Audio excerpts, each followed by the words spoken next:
Bonjour et bienvenue pour une nouvelle histoire. Aujourd'hui, une histoire un peu spéciale, parce que c'est moi qui l'ai écrite, c'est moi qui l'ai fait ce livre, pour mes enfants, et je voulais aujourd'hui vous en faire profiter. Ça s'appelle Un Noël extraordinaire.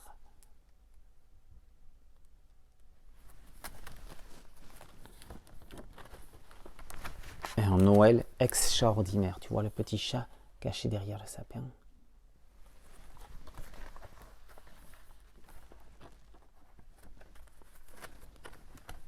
Voilà ce que ça donne. Alors je vais lire le texte et comme ça tu pourras regarder l'image pendant que je relis le texte.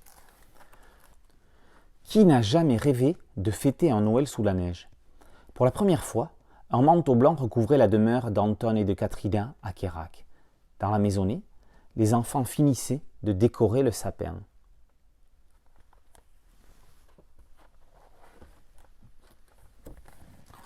Katrina enveloppait l'arbre de guirlandes or et argent, pendant qu'Anton accrochait des boules aux reflets brillants. Adashka, la petite chatte, suivait les opérations avec attention.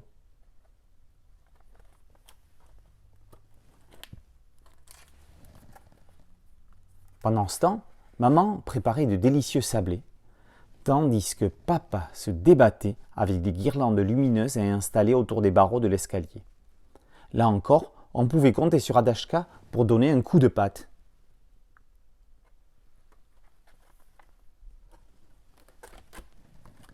Le soir de Noël, comme tous les autres soirs d'ailleurs, il fallait être propre comme un sous-neuf. Dans le bain, Catherine expliqua à son petit frère qu'il devait être bien sage, car l'œil attentif du Père Noël l'observait. Pas question d'éclabousser la salle de bain de mousse. Toujours le petit bout de la queue du chat, tu le vois là?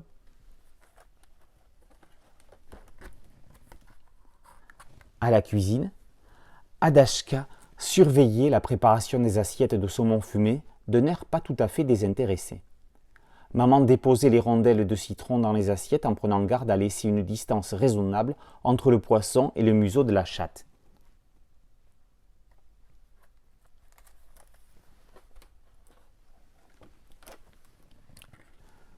Papa était à présent à l'extérieur. Bravant le froid sur la grande échelle, il posait un néon multicolore qu'il faisait courir le long des gouttières. Écharpes, gants et bonnets faisaient partie de l'attirail indispensable afin de ne pas s'enrhumer en ce jour de fête.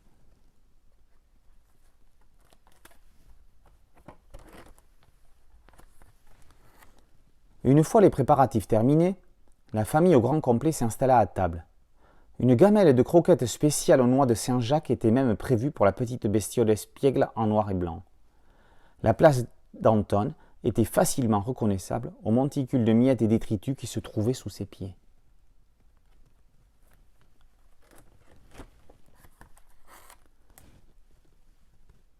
Les enfants avaient décidé d'eux-mêmes de se coucher tôt afin de profiter au maximum le lendemain matin des cadeaux qu'ils auraient peut-être dans la nuit.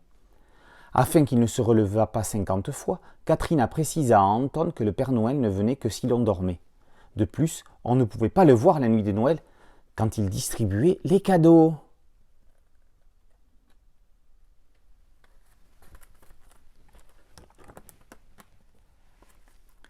Le petit garçon demanda à sa grande sœur si les animaux aussi avaient des cadeaux et si de ce fait Adashka allait en avoir. Katrina lui répondit que ça pouvait arriver, mais en général c'était rare. Les cadeaux étaient essentiellement pour les enfants et parfois un peu pour les parents aussi. On voit chacun des enfants qui dort dans sa chambre et la petite chatte dans le couloir qui surveille les deux. C'est mignon. Adashka ne l'entendait pas de cette oreille. Elle comptait bien surprendre le Père Noël lors de sa venue. Alors que toute la maisonnée s'était endormie, la féline se leva à l'angle du canapé, bien décidée à veiller toute la nuit s'il le fallait.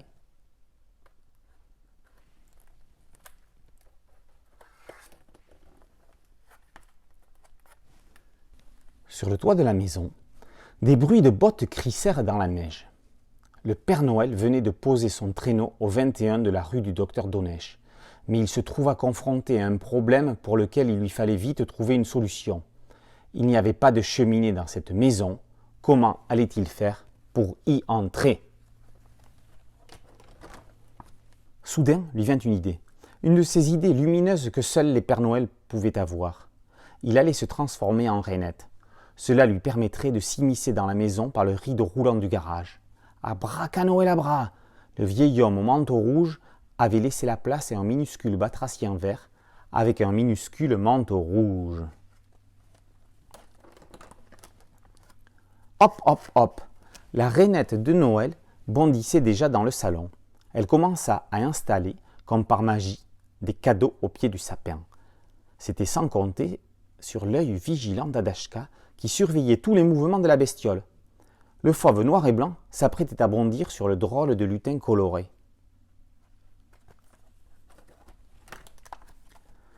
Sans que l'invité n'ait eu le temps de réagir, il se trouva saisi entre deux griffes de la chatte. Ainsi donc, c'était cela le Père Noël? Une ridicule rainette pas plus grande qu'un santon de Provence?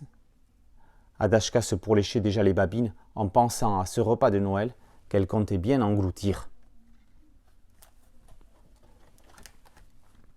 En un éclair, abracanoëlabra, le batracien reprit sa forme originelle de Père Noël.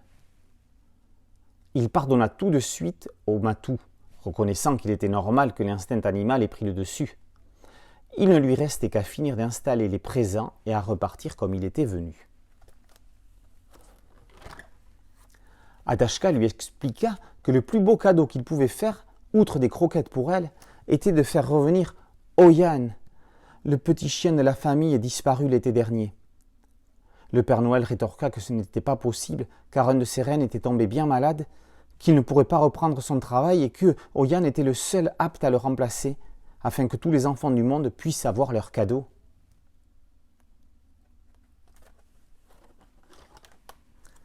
L'homme en rouge et la boule de poil entendirent des bruits dans la maison. En un clin de moustache, Adashka aida le Père Noël à s'enfuir avant que les enfants, qui étaient sûrement en train de se réveiller, ne rentrent dans la pièce.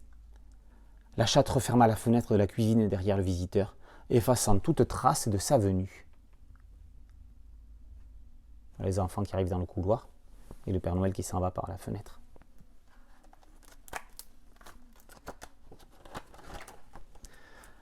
Voici comment le Père Noël déposa les cadeaux pour la petite famille.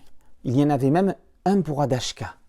Les enfants émerveillés n'avaient encore rien déballé que le traîneau repartait déjà dans le ciel étoilé, tiré par 3 rennes et un drôle de petit chien.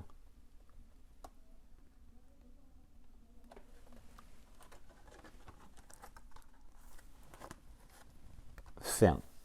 Et voilà, Adashka qui a eu des croquettes.